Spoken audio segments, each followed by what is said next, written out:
কথায় আছে না, পৃথিবীতে মায়ের মতো আপন কেউ হয় না। কথাটা কিন্তু সত্যি বাস্তব একটা কথা। যে বলেছে তাকে ধন্যবাদ জানাই। তো হঠাৎ খুব মন চাচ্ছিল নিজের জন্য একটু কিছু করতে। তো বন্ধুরা, ঘুম থেকে উঠে খুব খেতে মন চাচ্ছে। মনে হচ্ছে এখন যদি ঝাল ঝাল ডিমের মানে রসাটা হতো আলু দিয়ে, ওটা দিয়ে আমি অনেকটা ভাত খেতাম। খুবই খেতে ইচ্ছা করছে। তো ভাবলাম কে আমাকে করে দিবে। মা ছাড়া পৃথিবীতে সন্তানের আপন আসলেই কেউ হয় না। কোনো কিছু খেতে ইচ্ছা করলে মায়ের কাছে একবার বায়না ধরলেই মা সেটা খুব তৃপ্তি সহকারে আনন্দের সাথে বানিয়ে দিত যে আমার সন্তান খাবে।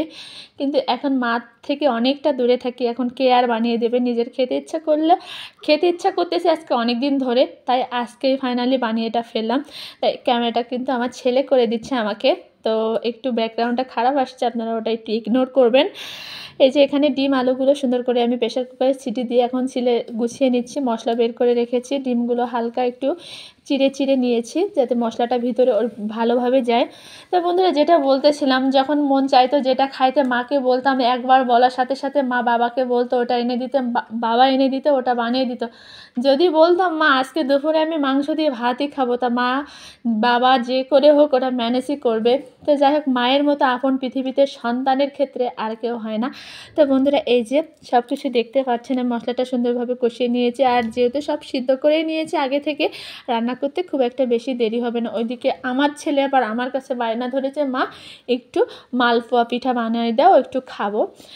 তার জন্য আবার বানাইতে হবে। তো ওই যে বললাম, মা ছাড়া সন্তানের আপন কেউ হয় না। তাই সন্তানের কষ্ট মা ছাড়া কেউ বুঝবে না। তো আমার সন্তানের জন্য ওটাও বানাবো। তো এখানে ভালো করে ডিম আলু সব রকম মশলা দিয়ে কষিয়ে নেব কিছুক্ষণ দিয়ে। এখন অল্প একটু জল দিয়ে ঢাকা দিয়ে ভালো করে কষিয়ে নিয়ে তারপরে পুরো জলটা দিয়ে দেব। এই যে গরম লাগছে আর ওয়েট করতেছি কখন খাবো, খিদা লাগছে। সত্যি কথা বলতে আমার কেন জানি না এই জিনিসটা খাইতে আজকে খুবই মন চেয়েছে। এই যে প্রায় ঝোলটা ফুটে আসছে আর এখানে আমি গরম মশলা এলাচের গুঁড়োটা অ্যাড করে দিলাম। এখন এটা বেশ 1-2 মিনিট ফুটিয়ে নামিয়ে নেব। বেশি একটা ঝোল রাখবো না, জাস্ট খাওয়ার মতো হইলেই হয়েছে। এখন রান্না কমপ্লিট, খেতেও চলে আসছি। 2টা ডিম নিয়ে নিয়েছি। 2টা ডিম, আলু, পরিমাণ মতো ঝোলটা দেখেন। গ্রেভিটা এত লোভনীয় আর এত মজা হয়েছিল না খেতে বন্ধুরা, পুরোই অস্থির, পুরোই অস্থির। এখন আমি খেতে বসে আপনাদেরকে রিভিউটা দিচ্ছি। এত মজা হয়েছে, বলার বাইরে। সত্যি খুব মজা হয়েছে। অনেক আনন্দ করে খাবারটা খাচ্ছি, সেই মজা হয়েছে। আমার ছেলে আছে, তো দুইজনে মিলে বেশ মজা করে খাবারটা খাবো। ছেলেকেও বললাম, বাবা তুমি একটু ডিম খাবে, ডিম খাবে। তো ছেলে বলছে না এখন খাবো না, একটু পরে খাবো। ওকে খাওয়া নিয়ে অনেক বায়না করাতে হয়, অনেক বায়না করতে হয়। ও এখন বায়না ধরেছে আমার কাছে মালপোয়া পিঠে খাবে। আমি বললাম বাবা একটু ওয়েট করো, আমি খাবারটা খেয়ে তোমার মালপোয়া পিঠেটা বানিয়ে দিব। তো আমি ঝমঝম করে খাবারটা খেয়ে নিই বন্ধুরা।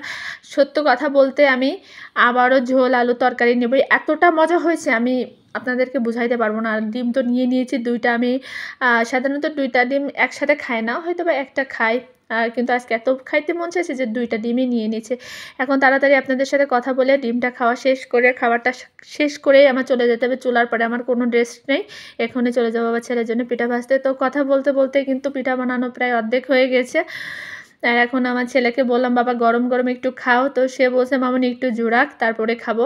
তো দেখেন এত সফট হয়েছে বন্ধুরা পিঠাটা। এইভাবে বানিয়ে দেখবেন, মানে এর ভিতরে একটু সুজি অ্যাড করে পিঠাটা বানাবেন, খুব অস্থির বন্ধুরা। ভিডিওটা ভালো লাগলে অবশ্যই লাইক কমেন্ট শেয়ার করে দিবেন আর আমার পাশে থাকবেন।